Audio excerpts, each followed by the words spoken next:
W-A-L-Z, Walz, Walz, Tim Walz. Who's gonna fight for me? W-A-L-Z, Walz, Walz, Tim Walz.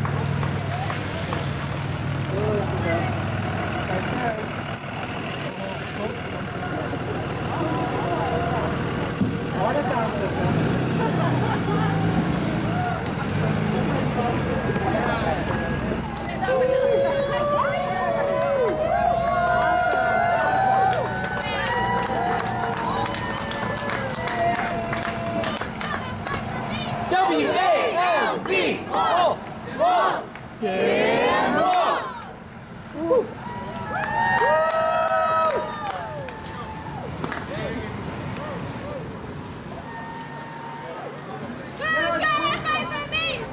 W-A-L-Z, Walz, Walz, Tim Walz.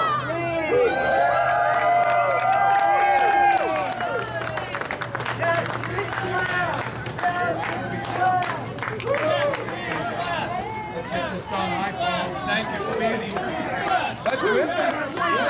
W-A-L-Z, Walz, Walz, Tim Walz. Who's gonna fight for me? W-A-L-Z, Walz, Walz, Tim Walz. Tim and Peggy. Hey there. Tim and Peggy. Hey, how are you? Good to see you. Tim and Peggy. We're gonna do this. Good to see you. Thanks for being out here. Thanks, everybody. Thanks again, man. Good to see you. Thanks so much, man. W-A-L-Z, Walz, Walz, Tim Walz. How are you? Doing well. Good. It's been a nice drive today. Told you guys 15 endorsements from the activist leaders this morning. Oh, my gosh, yikes. it's awesome. You were just I don't know if you saw that in social media like in the last hour. So good. Thank you. I'll retweet it. There you go. Perfect. You got it. Yay. Can people hear me? Oh, yeah. Hi, my name's Jenna Trinega, and I'm a union leader with the IFO. We represent faculty, librarians, counselors, and coaches across the state of Minnesota. And I'm proud to be here today to say that we were the first union to endorse Tim Walz for governor. And I'm so proud of that for three reasons. First, as a mom, I know that Tim understands education, and he knows that education is about more than test scores. He knows it's about the relationships we build with students, and that means keeping the lights on in the social studies classroom and the band room. It means keeping the lights on the football field and in the theater, because students are full people, and we need to respect that and acknowledge it. As a professor, I'm proud because I teach at Winona State University. Every year, over a third of our graduates are first-generation college students. That's a great population of students to serve, and it takes a lot of resources to do it. Under Pawlenty, we went from a state that funded public higher education at 67% of cost to a state that funded it at 37% of cost. Ooh! And I know that Tim is going to reverse that trend, and he's going to be there for us in higher education. And as a union leader, I am so proud to be standing here because unions are under attack in this country. And we need someone in the executive office who is going to be a tireless advocate for our right to organize, our right to collectively bargain, and for our right to advocate for higher education as a group. Absolutely. So I cannot wait until we have an educator-in-chief in the state of Minnesota. Next up is Colin Beery with the Steelworkers. How's it going, everybody, this afternoon? Can you feel the momentum? Can you feel the momentum? Like you heard a second ago, my name is Colin Beery. I'm a proud Local 10 sheet metal worker, representing over 5,000 members in the state of Minnesota. I'm very privileged to be here and talk about their needs and how Tim and Peggy have been there the whole step of the way for us. I'm going to give you a glimpse, real quick glimpse through my lens, so that you could hear and feel what I feel when I'm out there on the streets, okay? So, I'm a union member. I come from a long line of union members. My great-grandfather was a union postal worker. My grandfather was a union city worker. My mother is a union electrician. My father's a union carpenter. My stepfather's a union laborer. My little brother's a union electrician. My older brother's a union pipe fitter. And, bless my heart, union sheet metal worker. So, issues at hand there that we think about all the time. Basic issues that we talk to our membership about. Prevailing wage, PLAs, project labor agreements. The constant barrage of attacks on right to work. We defend to combat it. Sorry about that. And these two right here have pledged that dear and close to their hearts that they will fight against all of those issues. But number one here that I think resonates the most is one Minnesota. One Minnesota, okay? And where this correlates to us, I believe, is collective bargaining, okay?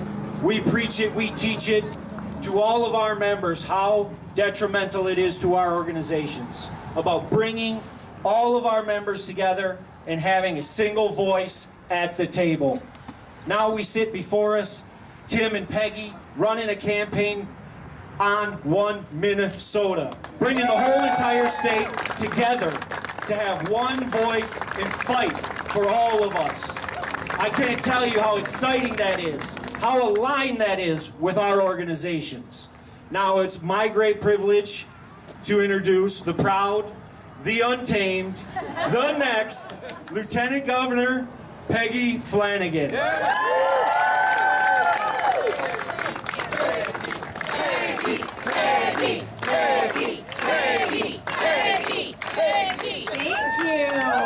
Thank you. That's probably my favorite introduction so far. Right, that was awesome.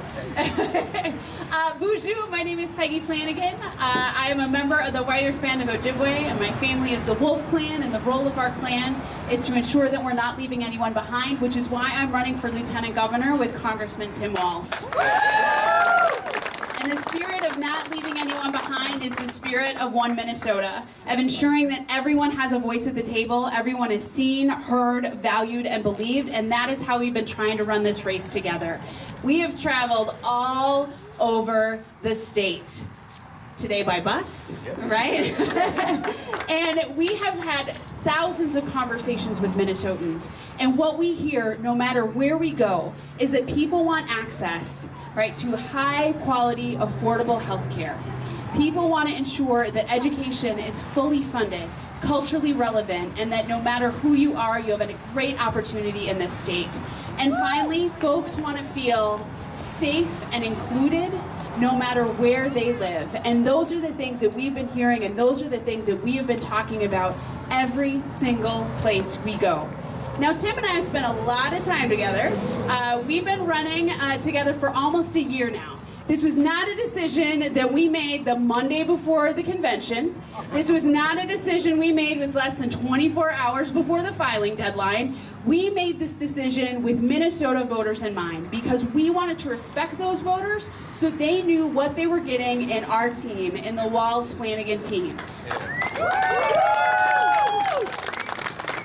And we think what you're getting is pretty good, right? It's pretty good. And I first met Tim when he was my camper at Camp Wellstone back in the day. So we've been friends since 2005. And during that time, our friendship has strengthened. We challenge each other, we help each other grow, and now we've been able to see that just really come together in this campaign. So I'm honored and humbled to be on this ticket with you. And what I know about Tim is this. He sees the full potential in people. He sees the full potential in the students who are in his classroom. He sees the full potential in the soldiers that he served with. And he sees the full potential in those players on the field. He coached the state champs. If you talk to him for more than 2 minutes, you'll hear that story. But the best thing is that Tim sees the full potential in all of us and the full potential of Minnesota. We've got a lot to be proud of in this state, but if we're going to make sure that we continue on this track, that everyone needs to be included, and the folks directly affected by policy decisions need a seat at the table. And so I see the full potential in Tim, and he sees the full potential in me, and our ticket sees the full potential in one Minnesota. Yeah.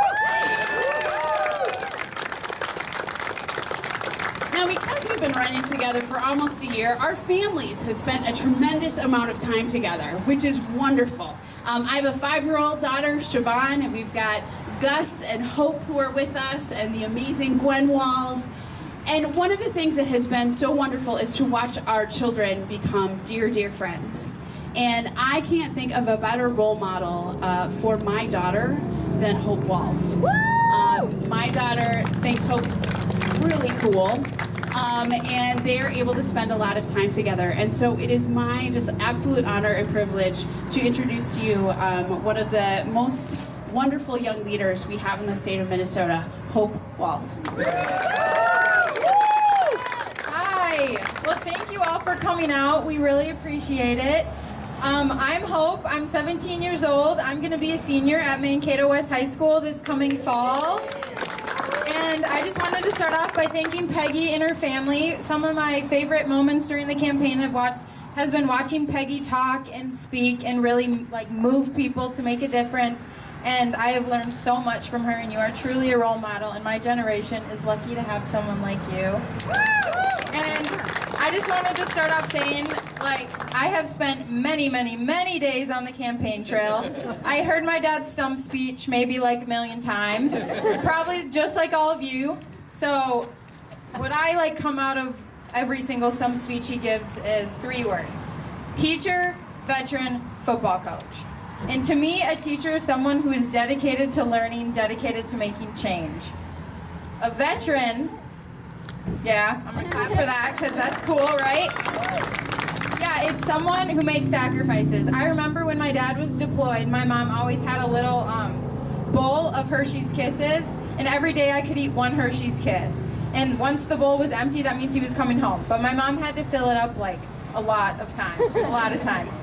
But that taught me that sacrifice sometimes means doing those things to make a difference in other people's lives and give them the opportunity that my dad has been able to give me. Football coach means, to me and my dad, that you give 100%, 100% of the time. If you listen to him speak, in any speech he gives, you'd probably hear that he represents the 2nd most Republican district with a Democrat sitting in it. And instead of sitting back and taking the easy votes, he voted over 72 times for the ACA. He led the fight to repeal Don't Ask, Don't Tell.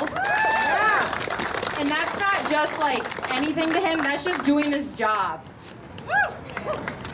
And though he is all those things to all of you, to me and my family, he is my dad. To my mom, who makes every single thing happen, he is a husband. But whether he is a husband, a dad, an uncle, a teacher, a coach, I think we can all agree that this ticket with Peggy and Tim is the one to create a One Minnesota. So without further ado, I'd like to introduce to you the next governor of Minnesota, my dad, Tim Walz. Yay. Am I looking as proud as I feel? Yes. Well, thank you all for being out here. Truly grateful. To Peggy, the first decision you make if you're going to decide to run for governor, I think the most important decision you make that people see is who you pick as a running mate. I think I got that one pretty right. So, Star Tribune said something I was incredibly proud of in their endorsement of us, of talking about the time is right for a team that believes in Minnesota and unite Minnesota. But they also said something that is totally true. They said, with this Walz Flanagan ticket, you get a twofer. I'll take that. I'll take that. To all of the folks you see behind here, these are brother-in-laws, sisters-in-laws, nieces and nephews, and one special person, well, two I want to say, Hope Maid and Mofa of Gwen. Gwen, thank you for all you're doing. But we have a special surprise. I did not know if she was going to make it. My mom, Darlene Walz, is here. So, and all of you, I look out here, there are a ton of friends. Jean, Poppy, thank you for what you do every single day. So, we are incredibly blessed. If you look to your right, you're going to be joined soon by Jamie. Jamie, thank you for that. And all of you who are out here, there are dear friends for many years. There's folks, and it's appropriate we stand in front of the IBEW building, because in my first run for Congress, the very first check that I got that came out of the blood, sweat, and tears of the dues of their members was from IBEW to go to the United States Congress. We're excited you're here. This is an opportunity. In a time of petty, small, divisive politics, the opportunity to create a one Minnesota on the values that we all share, the idea that if we invest in our children and give every single child, white, black, brown, indigenous, regardless of zip code, regardless of economics, if we give them the opportunity to succeed, we as a state succeed. If we ensure that every single citizen in the state has access to high quality, affordable health care, every single person in the state is better off.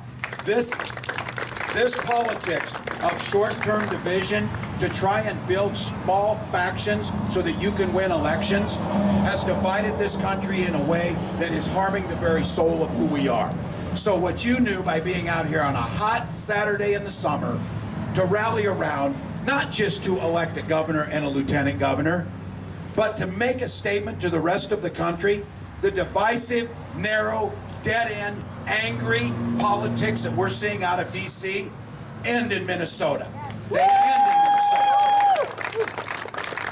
This ticket from the very beginning was about being inspirational. It was about building a new coalition that we hadn't seen, rejecting the notion that we could be divided, rejecting the notion that there was an urban Minnesota and a greater Minnesota, and then putting together the coalition, not just to win an election, but to govern afterwards. I am incredibly proud to have the support of our trade unions across this state. Over 300,000 women and men who build this state. And the professionals that you hear from the IFO at our colleges and universities to Education Minnesota and 80,000 teachers strong. Think about this. In just a few short months, we do our work, we get this thing done on Tuesday, we let Tim Paulini go back and find other work, whatever he needs to do. I'm sure he'll struggle through that, get back. But we come into January, and it's not just about we won for this. Think about the day that that happens. On that day, we put a public school teacher in the governor's office and once again say, this profession is noble, this profession is honored, this profession will be funded, and the joy in teaching is back. On that day, we put an advocate for families and economic justice in the lieutenant governor's office. We put an early childhood advocate in that lieutenant governor's office. And we proudly reclaim a Minnesota that we know who the first Minnesotans were. And Peggy Flanagan, as a proud daughter of the White Earth Nation of Ojibwe, becomes the highest elected Native American woman in all of American history. That's what we do. I'm proud of all you. Many of you have door knocked till your knuckles were bloody. You've made phone calls after phone call after phone call. You've written checks to buy the signs that you come out to hold in the heat. You've talked to your neighbors about doing this, but you didn't do it for us. You did it for the state. You did it for people you don't even know. You did it for that long tradition of Minnesota politics, that Minnesota's a state that works for everyone. So we've got some work to do. We've got 72 hours. I can tell you this, I could not be prouder. We have run this campaign from the very first moment we got in till we stand in front of you now with a positive, optimistic vision for Minnesota. And that's exactly where we'll take it over the finish line. Yeah. So we know we've got 72 hours. It is stunning to me, but we know it happens. A big chunk of voters make up their mind in the last 72 hours. A big chunk of voters are coming back this weekend from the last time at the lake because their kids are starting practices this week. A big chunk of voters have not been paying attention until right now. So these folks standing around with clipboards and the things you do and the folks who are in there on the phone, this does matter. This is going to be a close primary election coming up. We know that people are undecided, they're out there. But what we believe wholeheartedly is, this is the ticket that will beat Tim Paulini in November. This is the ticket that can unify one Minnesota. This is the ticket that can help these incredible candidates like Jamie and making sure that we win enough House seats that we put a gavel in Jean Poppy's hand and make her chairwoman. That's what we need to